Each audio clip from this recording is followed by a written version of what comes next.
এক যে ছিল গ্রাম, সেই গ্রামে থাকতো এক গরিব চাষি। নাম তার রঘু। খুব সৎ মানুষ, কিন্তু বুদ্ধিটা ঠিক গরুর লেজে বাঁধা।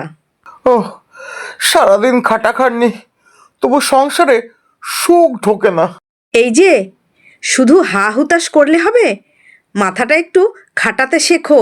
তুমি তো সব সময় আমাকে খোঁচাও। খোঁচাই তো বাঁচায় গো।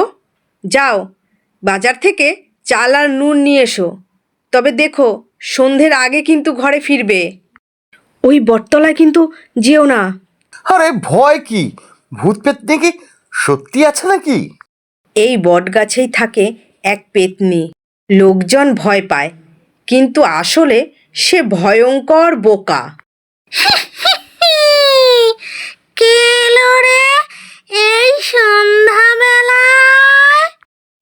মাগো, আমি গরিব চাষি রঘু। গরিব?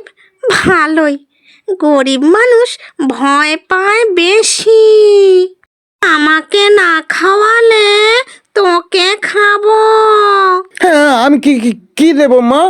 যা আছে তাই, কাল থেকে রোজ। আচ্ছা মা, আচ্ছা মা।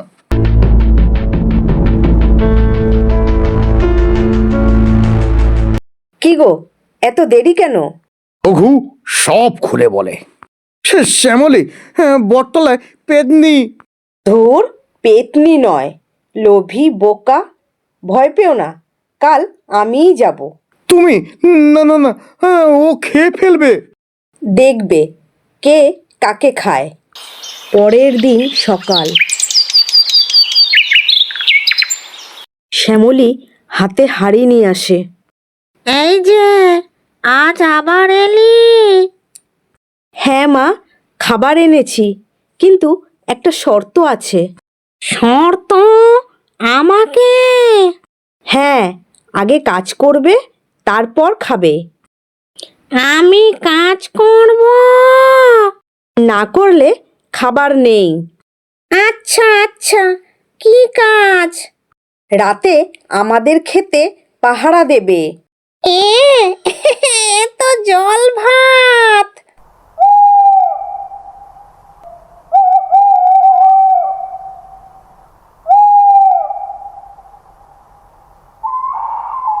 শুনেছিস লগুল খেতে নাকি লাতে পেতনি পাহারা দেয়?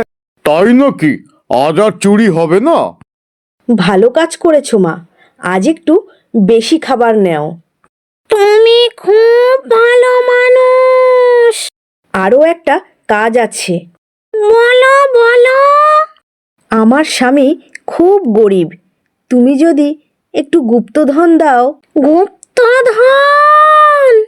তোমার তো গুপ্তধন আছে শুনেছি। হ্যাঁ আছে, অনেক আছে।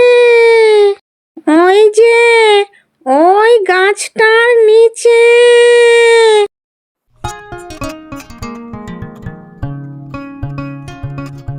শ্যামলী, তুমি তো জাদুঘর।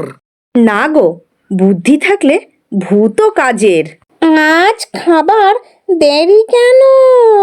আজ থেকে আর নয় মা, তুমি মুক্ত। মুক্ত?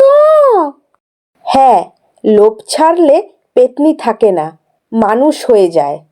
এইভাবেই বুদ্ধির জোরে শ্যামলীর সংসার বাঁচল। আর শেখালো, ভয় নয়, বুদ্ধি বড় শক্তি।